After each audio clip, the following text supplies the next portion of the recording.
Елбасы ұлы даланың 7 қыры мақаласында біздің жеріміз материалдық мәдениеттің көптеген дүниелерінің пайда болған орны, бастау бұлағы деген болатын. Сол ұлы дала тарихы мен мәдениетінің бір қыры ұлы жібек жолы. Ұлы жібек жолы аспан асты елінен басталып, қиыр шығыс пен Еуропа елдеріне беттеген шексіз керуен жолы. Бұл жолдың басым бөлігі Орта Азия мен Қазақстан жерінің үстімен өтті. Ол тек сауда жүйесін дамыту ғана емес, шығыс пен батыс өркениетін тоғыстырып, мәдениет және дипломатиялық қарым-қатынас орнатқан адамзат өркениетінің бағзыдан жалғасқан тарихы.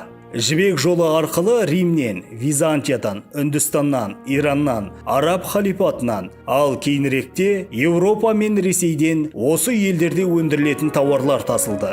Ұлы жібек жолы адамзат әлеміндегі әйгілі тарихтар мен оқиғалардың ішінде әлі күнге дейін өзінің маңыздылығын жоғалтпай, керісінше өміршеңдігі мен маңыздылығын арттыра түсуде. Ғасырлар өте келе бұл ұлы керуеннің мазмұны жаңғырып түрлене берді. Қазіргі батыс Еуропа, батыс Қытай көлік жолы өткен ғасырлық ұлы жібек жолының қазіргі заманға лайықталған баламасы. Оның Қазақстандағы ұзындығы 2787 шақырым жол және 5 облыс арқылы өтеді.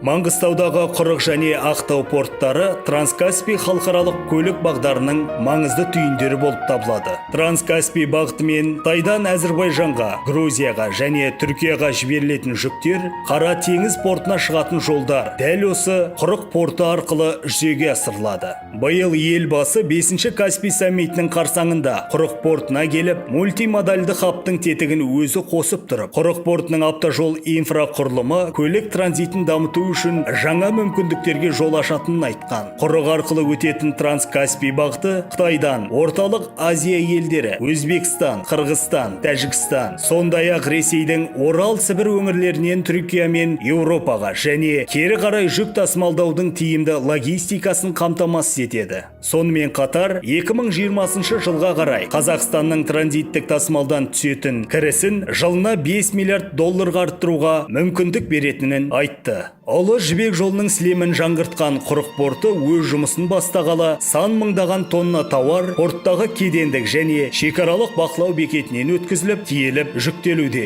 Мұндай ірі тауар айналым барысында әзірге дейін заң бұзушылық тіркелген жоқ. Халықаралық дәрежедегі маңызды портта қылмыстық, азаматтық, құқықтық заң бұзушылыққа және сыбайлас жемқорлыққа жол бермеу міндеті жергілікті заң органдарының назарында. Қарақия аудандық соты Қазақстан Республикасының ата заңын қастерлеп, ұлы даланың мыңжылдықтар тарихынан жалғасқан ұлттық құндылықтарға айрықша назар аударады. Ұлы жібек жолының бүгінгі заманауи керуені тәуелсіз қазақ елі, киелі Маңғыстау даласы, қазыналы Қарақия топырағы арқылы Еуропаға жол тартатындығы біз үшін зор мақтаныш әрі үлкен жауапкершілік.